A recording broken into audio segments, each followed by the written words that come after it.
بسم اللہ الرحمن الرحیم۔ خنزیر کھلانے والا ظالم بادشاہ۔ پرانے زمانے میں بنی اسرائیل کا ایک ظالم بادشاہ تھا جو کافر ہونے کے ساتھ ساتھ بہت ظالم بھی تھا، جو لوگوں کو خنزیر کا گوشت کھانے پر مجبور کرتا تھا اور جو آدمی انکار کرتا تو اسے سخت سزائیں دے کر ہلاک کروا دیتا۔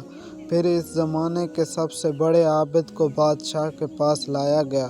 لوگ اس عابد کے مرتبے اور فضیلت سے آگاہ تھے۔ لوگ نہیں چاہتے تھے کہ اس عابد بزرگ کو بادشاہ کی طرف سے کوئی تکلیف پہنچے۔ چنانچہ انہوں نے ایک سپاہی نے عابد سے کہا، آپ مجھے ایک بکری کا بچہ ذبح کر کے دے دیں۔ جب بادشاہ کہے گا اس عابد کے سامنے خنزیر کا گوشت رکھیں تو میں وہی بکری کا گوشت آپ کے سامنے پیش کروں گا۔ بادشاہ یہ سمجھے گا آپ نے اس کی خواہش پوری کر دی، اس کے مطابق خنزیر کا گوشت کھا لیا۔ اس طرح آپ بھی ہلاکت سے محفوظ رہیں گے۔ اور عابد نے بکری کا بچہ ذبح کر کے اس کا گوشت سپاہی کو دے دیا۔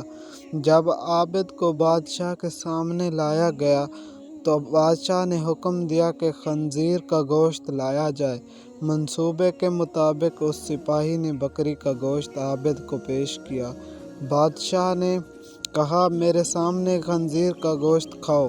عابد نے کہا، میں ہرگز نہ کھاؤں گا۔ یہ سن کر سپاہی نے اشارے سے بتایا کہ یہ وہی بکرے کا گوشت ہے جو آپ نے دیا تھا، آپ بلا جھجک کھا کیوں نہیں لیتے؟ لیکن عابد نے بادشاہ کے سامنے وہ گوشت کھانے سے انکار کر دیا۔ ظالم بادشاہ نے سپاہیوں کو حکم دیا، اسے قتل کر دو۔ جب عابد کو قتل کرنے کے لیے لے جانے لگے تو وہی سپاہی قریب آیا اور کہا، آپ نے گوشت کیوں نہ کھایا؟ باخدا یہ وہی گوشت تھا جو آپ نے دیا تھا۔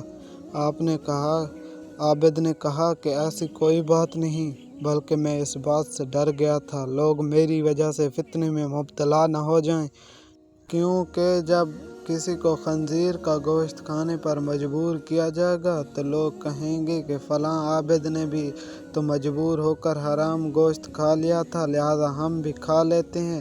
اسی طرح لوگ میری وجہ سے بہت بڑے فتنے میں مبتلا ہو جائیں گے اور میں لوگوں کے لیے فتنہ ہرگز بنانا نہیں چاہتا۔